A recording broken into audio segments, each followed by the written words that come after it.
Réussir la légèreté. J'aime bien ce slogan. La légèreté, c'est féminin. Et que de beauté dans le féminin. Dans le féminin, il y a tout, il y a la vie.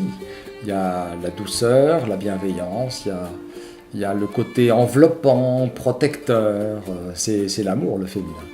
Le féminin, c'est ce pourquoi on aime la vie et c'est le mode par lequel la vie nous aime. Alors évidemment, dans notre société, c'est pas toujours évident pour une femme d'être dans ce mode-là et de l'extérioriser. Il peut suffire d'un contexte familial difficile, d'une pression professionnelle, et on peut très vite être écarté de ces modes d'être et de ces valeurs. Et si on n'y prend pas garde, on dérive très vite vers des comportements beaucoup plus rudes, beaucoup plus agressifs. Alors, évidemment, la polarité masculine, elle est utile, c'est un outil nécessaire. Ça peut être un outil, par exemple, pour s'affirmer. Mais c'est vrai que si c'est utilisé à l'excès, il y a un déséquilibre qui se fait et on va vers des comportements de division, d'intérêt personnel et on pense que c'est la bonne voie. Et pour une femme aujourd'hui, réussir, c'est un peu imiter les hommes. En fait, c'est une concession qui est faite à leur nature et aux situations qui en fait ne résout rien.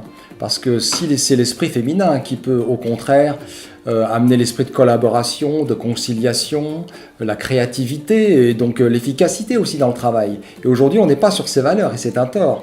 Et c'est aux femmes, notamment dans les entreprises, de réintégrer cette nature et de progressivement adopter et imposer un autre mode qui sera beaucoup plus efficace et qui amènera surtout l'éradication de toute cette souffrance. Évidemment, la polarité masculine a son utilité, c'est un outil efficace dans plein de situations. C'est un complément au féminin. Mais c'est quand il est utilisé bien en excès que là, évidemment, on va vers un scénario catastrophe. Et il n'y a qu'à voir collectivement l'état de la planète. Il n'y a pas d'autre raison à ce massacre que ce déséquilibre collectif et le déséquilibre chez chacun.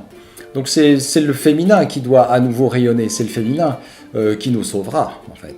Alors si en tant que femme vous avez dérivé vers cet excès de polarité masculine, il est évident qu'on peut aller vers un scénario délicat, voire un scénario catastrophe.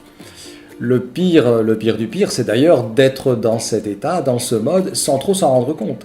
Et c'est vrai que c'est assez facile de se perdre sans s'en apercevoir, et sans s'en apercevoir pendant longtemps.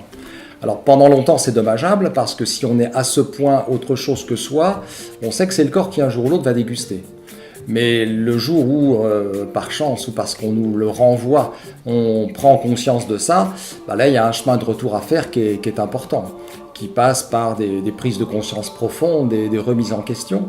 Et c'est un chemin qui va vous amener vers une réconciliation avec le mode qui est vraiment le vôtre. Quand on en est à revenir à soi, évidemment, l'accompagnement se fait avec la douceur nécessaire.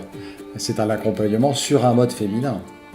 Quand on entreprend ce chemin, qui est pour moi un chemin d'allègement, on en vient à modifier sa vision et sa perception des choses. Et on sait aujourd'hui que quand on modifie sa perception des choses, on modifie sa façon d'interagir avec les autres, avec les situations, on les gère différemment et elles se présentent différemment. Et les solutions aussi se présentent différemment. Et ces solutions, elles viennent de ce changement à l'intérieur. Quand vous avez entrepris ce chemin d'allègement, vous allez à nouveau vous sentir vous-même, vous allez à nouveau vous sentir bien. Et vous allez vous rendre compte de l'écart que vous aviez consenti entre qui vous êtes vraiment et les comportements que vous aviez accepté d'adopter. En vous retrouvant vous-même, il va y avoir une réaffirmation du féminin en vous qui sera peut-être encore bien plus stable que ce qu'il était auparavant. Un sentiment de sécurité que vous n'avez peut-être jamais connu auparavant. Et une confiance en vous et un centrage que même les situations qui vous mettaient de la pression au préalable ne vous feront pas perdre. Et une fois allégé sur ce chemin, vous allez générer d'autres modes relationnels, dans le travail, en famille, dans l'intimité. Là, vous vivez vraiment les retrouvailles avec votre joie de vivre, avec votre liberté, avec votre nature en fait. Là, vous avez atteint la réconciliance.